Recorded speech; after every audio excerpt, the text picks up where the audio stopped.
कक्षा 10 की अर्धवार्षिक परीक्षा 2022-23 का ये गणित का पेपर है। क्लास 10th मैथमेटिक्स का पेपर आपके सामने हाफ ईयरली एग्जाम का। तो आइए देखते हैं जिनके पेपर बाकी है गणित का, तो वो इस वीडियो को शुरू से अंत तक देखना, आपको जो काफी फायदा मिलेगा। सबसे पहला क्वेश्चन है आपकी 156 को अभाज्य गुणनखंड के गुणनफल के रूप में व्यक्त करना है। तो आपको 156 का गुणनखंड करना है। 156 के 2 का भाग देंगे इसमें, 7 और 8 बार जाएगा। फिर 2 का भाग देंगे इसमें, 3 और 9 बार जाएगा। ठीक है, फिर वापस इसमें आपको भाग देना है। 2 का नहीं जाएगा, आप 3 का भाग देंगे, जो कितनी बार जाएगा, 1 और 3 बार जाएगा। फिर वापस 13 का भाग देंगे, इसमें 1 बार जाएगा। तो 2 इंटू 2 इंटू 3 इंटू 13 इसके आंसर होंगे। दूसरा प्रश्न आपके ये है कि द्विघात समीकरण को मूल ज्ञात करने का द्विघाती सूत्र लिखना है। द्विघाती का मतलब यहाँ पे आपको श्रीधराचार्य सूत्र पूछ रहे हैं। श्रीधराचार्य सूत्र क्या होता है, एक्स बराबर माइनस का b plus minus under root b square minus 4ac और बट्टे में 2a। ये हमारा द्विघाती सूत्र जिसको हम श्रीधराचार्य सूत्र कहते हैं। अगला प्रश्न आपके तीसरा, दूरी ज्ञात करनी है 3,4 व 5,7 से। तो दूरी सूत्र लगाएंगे हम इसमें, अंडर रूट दूरी सूत्र क्या होता है, x2 माइनस x1 का whole square plus y2 minus y1 का होल स्क्वायर। इसमें मान लिख लेंगे। x2 का मान कितना लिखेंगे, ये 5 है, और x1 कितना है 3, इसका स्क्वायर करेंगे। y2 कितना है 7 है, और y1 कितना है 4, इसका स्क्वायर करेंगे। 5 में से 3 गए तो 2 का स्क्वायर, ठीक है, 2 का स्क्वायर प्लस 7 में से 4 गए तो 3 का स्क्वायर। 2 का स्क्वायर कितना होता है 4, और 3 का स्क्वायर 9। 9 और 4 कितने हो गए 13, तो अंडर रूट 13 इसके आंसर होंगे। 4 प्लस 9 बराबर अंडर रूट 13 इसके आंसर होंगे। मान ज्ञात करना इसमें, साइन 18 बटे कोस 72। या तो साइन को कोस में बदल दो या कोस को साइन में बदल दो। पूरक सूत्र से हम इसको करेंगे। हम साइन को कोस में बदल रहे हैं, तो सूत्र होता है हमारा साइन थीटा बराबर कोस 90 माइनस थीटा। तो थीटा का मान कितना लिखेंगे, 18 लिखेंगे। तो साइन की जगह पे हम लिखेंगे कोस 90 माइनस 18, और बट्टे में हमारा कोस 72 वैसे वैसे चल रहा है। ठीक है, ये कोस 72 तो पहले से ही था, हमने इस साइन 18 को लिख लिया कोस 90 माइनस 18। 90 में से 18 गए तो कितने बचेंगे, 72 बचेंगे। तो ऊपर इसका मान कितना आ जाएगा, कोस 72, नीचे भी कोस 72 है। ऊपर और नीचे एक जैसी संख्या होती है तो उसका मान हमेशा 1 आता है।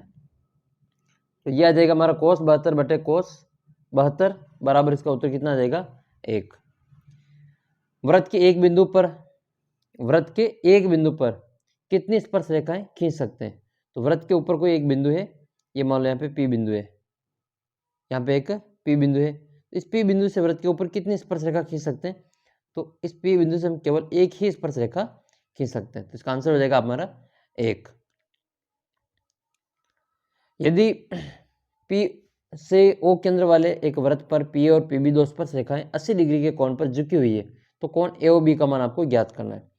देखो सबसे पहले हम देख लेते हैं, इसमें एक वृत्त है जिसका केंद्र क्या है, O है। ये यहाँ पे इसका केंद्र O है, और ये एक बाहर एक बिंदु है जो P बिंदु से इसके ऊपर दो स्पर्श रेखाएं खींचनी है। ठीक है, ये दो स्पर्श रेखाएं खींचनी इसके ऊपर। तो ये मैंने दो स्पर्श रेखा खींच ली, और ये जो इसमें कोण दे रखा है वो 80 डिग्री का कोण है। कितना है ये कोण, ये कोण दे रखा है 80 डिग्री का।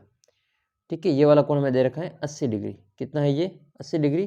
ये यहाँ पे PA और PB दो स्पर्श रेखा हो गई। हमें ये AOB ये वाला कोण हमें ज्ञात करना है। हमेशा ध्यान रखना ऐसे सवाल में, यहाँ पे 80 है तो इसके सामने वाला और इनको दोनों को जोड़ने पर 180 आना चाहिए, क्योंकि कोण A 90 का होता है और कोण B भी 90 का होता है। ये जो स्पर्श रेखा होती है वो त्रिज्या पर 90 डिग्री का कोण बनाती है, लंब होती है। ये भी त्रिज्या है और इसकी स्पर्श रेखा 90 डिग्री का कोण बनेगी। तो ये 90 और ये 90 दोनों आपस में 180 हो जाएंगे, आमने सामने की 180, और ये आमने सामने की भी 180 होंगे। तो हम क्या करेंगे, इस O को और इस P को जोड़ेंगे तो 180 आएगा। तो कोण O प्लस कोण P, यानी कि कोण AOB प्लस कोण P बराबर 180 आएगा। कोण P का मान 80 डिग्री है, तो कोण O का मान ज्ञात करने के लिए 180 में से 80 को घटा लेंगे। तो 180 में से 80 जाएंगे तो कितने बचेंगे, 100 डिग्री इसका आंसर आ जाएगा। अगला प्रश्न है, त्रिज्यखंड का क्षेत्रफल ज्ञात करने का सूत्र लिखना है। तो सूत्र क्या होगा त्रिज्यखंड का क्षेत्रफल ज्ञात करने का, A बराबर आ जाएगा थीटा बटे 360, और क्षेत्रफल इसलिए यहाँ पे लगेगा पाई r स्क्वायर।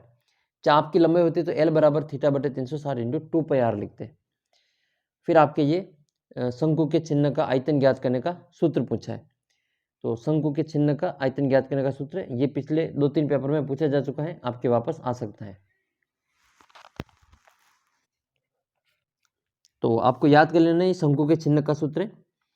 शंकु का चिन्ह का आयतन का जो सूत्र होता है वो ये होता है कि 1/3 आयतन बराबर 1/3 पाई h कोष्टक r1 का स्क्वायर प्लस r2 का स्क्वायर और प्लस r1 r2, ये आपका है जो ये शंकु के चिन्ह के आयतन का सूत्र है।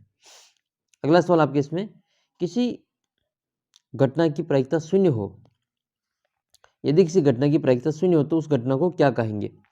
तो मैंने आपको बता रखा है कि जब किसी भी घटना की प्रायिकता 0 हो तो वो असंभव घटना होती है। क्या कहते हैं उसको? असंभव घटना। और जिसकी प्रायिकता 1 होती है उसको हम निश्चित घटना कहते हैं। फिर एक और आपकी प्रायिकता का सवाल है ये, घटना ई की प्रायिकता प्लस घटना ई नहीं की प्रायिकता, इन दोनों की जोड़ कितनी होती है? हमेशा 1 होती है।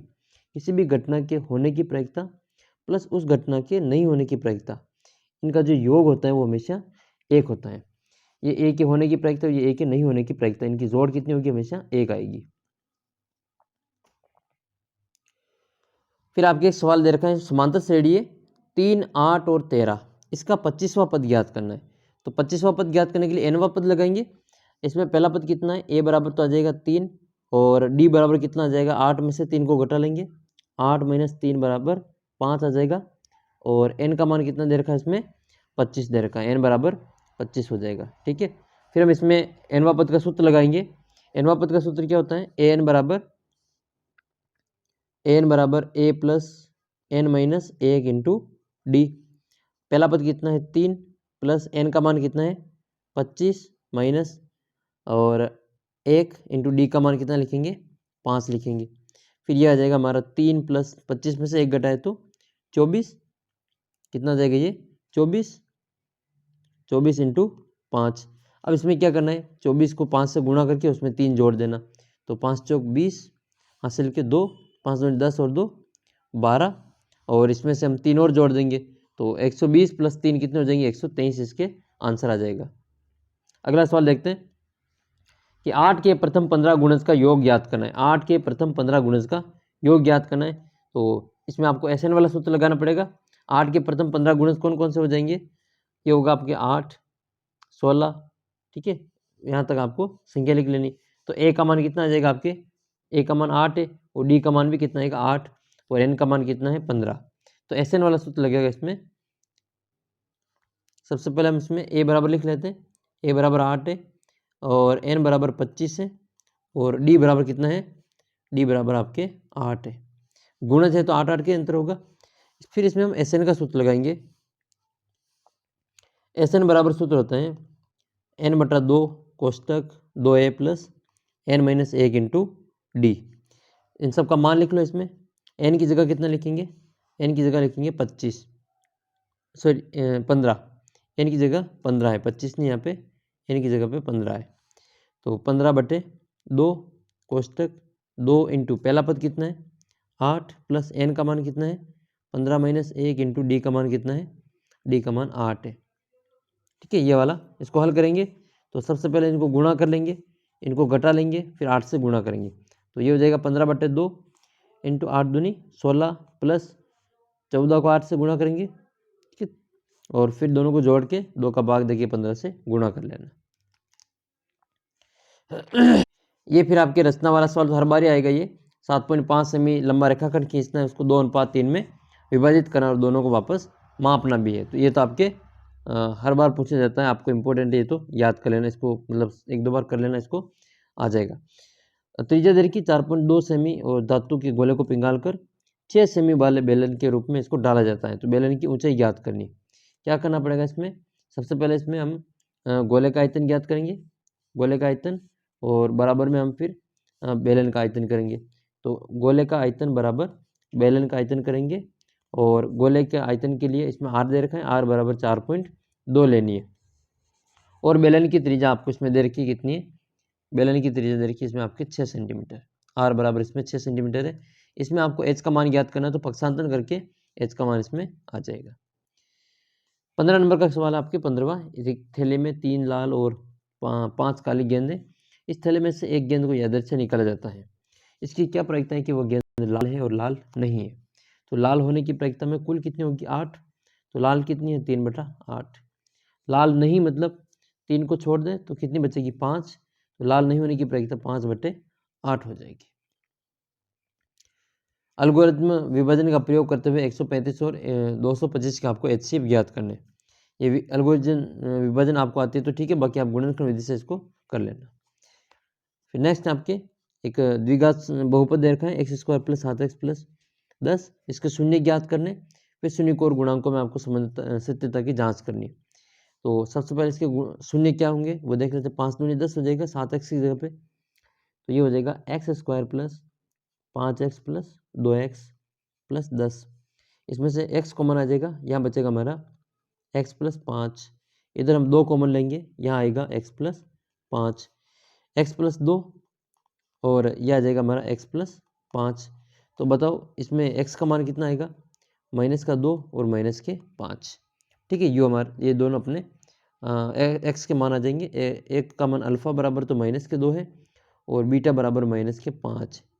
ठीक है, फिर हम क्या करते हैं इसमें गुणांकों की जांच कर लेते हैं। अल्फा का मान तो आया -2 और बीटा का मान आया -5। अब देखो a b c का मान कितना है। a बराबर 1 है, a बराबर 1, b बराबर 7 है और c बराबर 10 है। शून्यकों का योग क्या होता है अल्फा प्लस बीटा बराबर माइनस का b/a होता है। अल्फा का मान कितना है, अल्फा का मान -2 है प्लस बीटा का मान -5 है। अब इनकी जो जोड़ आएगी वो इनमें -b/a के बराबर आनी चाहिए। ये माइनस सूत्र का b का मान कितना है 7 और बट्टे में a का मान 1 है। देखो ये प्लस माइनस माइनस हो जाएगा, -2 और -5 कितने -7 हो जाएंगे और ये -7 में 1 का भाग देंगे तो ये भी -7 है। इसका मतलब शून्यकों का योग तो इसमें सही है। अब हम गुणनफल देख लेते हैं। गुणनफल के लिए क्या करना पड़ता है अल्फा इंटू बीटा करते हैं। अल्फा इंटू बीटा बराबर क्या होता है, अल्फा इंटू बीटा बराबर होता है c/a। अल्फा इंटू बीटा बराबर क्या होता है c/a।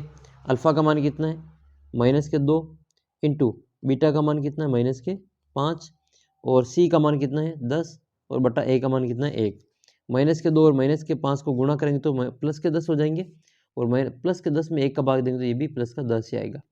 इसका मतलब जो अल्फा इंटू बीटा आ रहा है वही c/a आ रहा है। इसका मतलब गुणांकों और शून्यकों में जो संबंध है उनकी सत्यता सही है। तो इस प्रकार से आपको उसमें जांच कर लेनी है। फिर एक समीकरण आपको मूल ज्ञात करने। तो सबसे पहले तो इसको द्विघात समीकरण में बदलेंगे। हम क्या करेंगे x का दोनों तरफ भाग दे देंगे, गुणा करेंगे, सॉरी इसको हटाने के लिए x का दोनों तरफ गुणा करेंगे तो ये आ जाएगा हमारा x² + 1 बराबर 3x। इस 3x को इधर ले आओ तो ये बन जाएगा हमारा x² - का 3x + का 1 बराबर 0। अब 1 को इस प्रकार से लिखना है जिनको जोड़ें या घटाएं तो -3 आ जाए। ठीक है,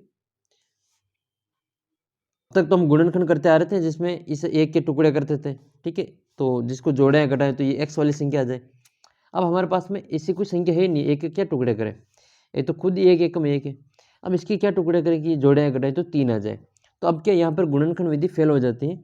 यहाँ पर जो हम लगाएंगे वो श्रीधराचार्य विधि लगाते हैं। तो श्रीधराचार्य विधि इसमें लगा लेते हैं। हमारी समीकरण क्या थी x² - का 3x और प्लस का 1 बराबर 0। इसमें a बराबर 1 है, a बराबर 1 है, b बराबर -3 है और c बराबर 1 है। श्रीधराचार्य सूत्र क्या है मैंने अभी ऊपर बताया था आपको, -का b plus minus √b² - 4ac/2a। Minus का b है तो माइनस माइनस तो प्लस का 3 हो जाएगा। ठीक है, इसका हो जाएगा प्लस का 3 और प्लस माइनस √b² यानी कि -3 का स्क्वायर 9 - 4 इंटू a का मान 1 इंटू c का मान 1 और बटे में आ जाएगा 2a और 2 इंटू a का मान 1 है तो बटे में कितना आएगा 2। तो ये आएगा +3 प्लस माइनस √9 - 4 तो ये हमारा बटे में 2 बचेगा। 3 प्लस माइनस √5/2 इसका आंसर होगा। 3 प्लस माइनस 9 में से 4 गए तो √5 बचेगा और बट्टे में 2 का 2 आ जाएगा। एक बार इसको प्लस में लिखेंगे, एक बार इसको माइनस में लिखेंगे, ये अपना आंसर होगा। फिर 19वें सवाल में आपको इसका समरूप है और इनका क्षेत्रफल का अनुपात में दे रखा है। यदि ई एफ बराबर दे रखा है बी सी 15.4 सेंटीमीटर, तो आपको सी ई का अनुपात ज्ञात करना है। तो ये इनका जो अनुपात है वो हम इसमें ज्ञात कर लेंगे।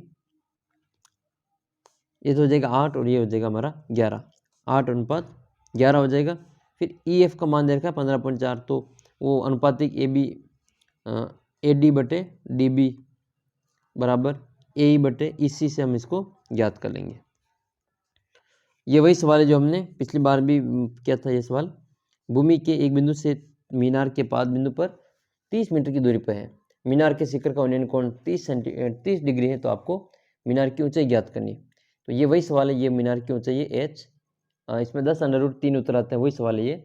और ये हमारा थीटा हो जाएगा यहाँ पे 30 डिग्री, और ये इसकी मीनार के चरण से पद बिंदु से आधार से 30 मीटर दूर ये एक बिंदु है पी। ठीक है, इसको हम पी मान लेते हैं, पी क्यू और ये आर हो जाएगा। इसमें आपको टेन थीटा लगाना, ये तो हमारा आधार है, ये हमारा लंब है। आधार और लंब किस में होता है? टेन थीटा में।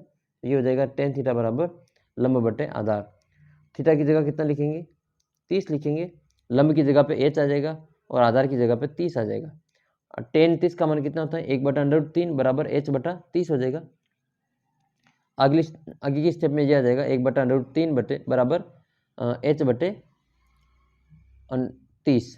तो एच का मान ज्ञात करने के लिए 30 को अंदर गुणा कर देते हैं, तो ये आ जाएगा 30 बटे √3। परिमेयकरण कर दो, √3 बटे √3, तो ये ऊपर तो हो जाएगा 30 √3 बटे 3, तो 3 से ये 30 10 बार कट जाएगा, आंसर आएगा आपके 10√3।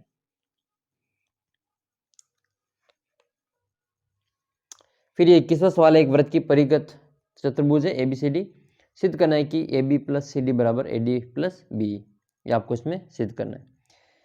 फिर आपके एक 22वां सवाल है, 3 सेमी त्रिज्या का एक वृत्त खींचना है और केंद्र से 5 सेमी दूर एक बिंदु से इसके ऊपर स्पर्श रेखाओं की रचना करनी है और लंबाई भी मापनी है। 23 नंबर का सवाल आपके 23वां सवाल है कि 15 सेमी त्रिज्या वाले एक वृत्त के कोई जीवा है जो केंद्र से 60 डिग्री का कोण बनाती है। तो जो लघु वृत्त खंड है इसको आपको क्षेत्रफल ज्ञात करना है। अगला फिर आपके सवाल है, एक ठोस अर्धगोले पर खड़े शंकु के आधार पर है और इसकी त्रिज्या 1 सेंटीमीटर है। ऊंचाई शंकु की जो है वो उसकी त्रिज्या के बराबर है। तो ठोस का आयतन आपको पाई के पदों में ज्ञात करना है। इसमें क्या है कि इसका जो शंकु अर्धगोले का जो आयतन है वो और शंकु का आयतन आपके बराबर ही है। ठीक है, तो इसमें आर का मान इसमें 1 लेना है और एच का मान भी आपको 1 ही लेना है, क्योंकि आर और एच बराबर है। तो पाई के पदों में दोनों को मान ज्ञात करना है। तो अर्धगोले का आयतन क्या होता है और शंकु का आयतन, इन दोनों को बराबर करके आर और एच 1 लिख लेना और पाई के रूप में इसका आंसर आ जाएगा। फिर आपके ये 35 नगरों की साक्षरता दर्शाती है। पिछले वीडियो में भी ये प्रश्न आया था, ये वापस रिपीट हो गया है। इसमें आपको माध्य ज्ञात करना है, तो fx वाला सूत्र लगा कर लेना। इसमें ग्राफ निकालना, इसमें तो x और y के दो मान निकाल के इसमें ग्राफ खींचना है। ये वही ग्राफ देखो वापस रिपीट हुआ है, ये 2 पेपर में तो पूछा जा चुका है। मैंने 2 पेपर डाले और दोनों में ये ग्राफ आया था और ये सवाल भी उस पहले वाले पेपर में था। मैंने बताया कि आपको ये 1 + sin थीटा की जगह आपको 1 - cos वाला भी पूछ सकते हैं। देखो वापस ये साइन वाला रिपीट हो गया है, तो ये वाला भी आपके कर लेना है। मैंने अपलोड कर रखा है इसका वीडियो। और ये वापस देखो a + b का होल स्क्वायर, a + b का होल स्क्वायर 7+, ये वाला सवाल भी मैंने अपलोड कर रखा है और ये पिछले पेपर में भी पूछा हुआ है, तो आप इसको भी अच्छी तरीके से तैयार कर लेना। त्रिभुज का क्षेत्रफल ज्ञात करना है आपको, ये तीनों शीर्ष दे रखे और अंतिम सवाल में आपको बहुलक और माध्यक दोनों ज्ञात करने। ध्यान रखना इसमें बहुलक और माध्यक दोनों ज्ञात करना। आप दोनों के मैं वीडियो पे जो पहले ही अपलोड कर रखा है, अगर आपको समझ में नहीं आया तो वो वीडियो देख लेना। तो इस प्रकार का आपके ये गणित का पेपर था और आपके आने वाले एग्जाम के लिए काफ़ी हेल्प मिलेगी आपको इसमें से। मैं सभी पेपर आपके लिए अपलोड करूँगा, सभी जिलों के 33 जिलों के 33 पेपर आपको इसी चैनल पर अपलोड कर दूंगा। आप जो अगर 33 पेपर भी देख लेंगे तो भी आपके गणित में अच्छे मार्क्स है जो प्राप्त होंगे। आप चैनल को सब्सक्राइब कर लेना और वीडियो को अधिक से अधिक शेयर करना और अपने बाकी दोस्तों को भी इस चैनल के साथ में जोड़ना। PDF के लिए आप हमारे जो व्हाट्सअप ग्रुप है उसमें आप जुड़ सकते हैं। व्हाट्सअप ग्रुप का लिंक आपको नीचे डिस्क्रिप्शन बॉक्स में दे रखा है और आपके पास में भी गणित का पेपर हो तो आप मुझे भेज सकते हैं, मैं आपको उसका जो वीडियो सोल्यूशन करवा दूंगा। मिलते हैं अगले वीडियो में, तब तक जय हिंद, जय भारत।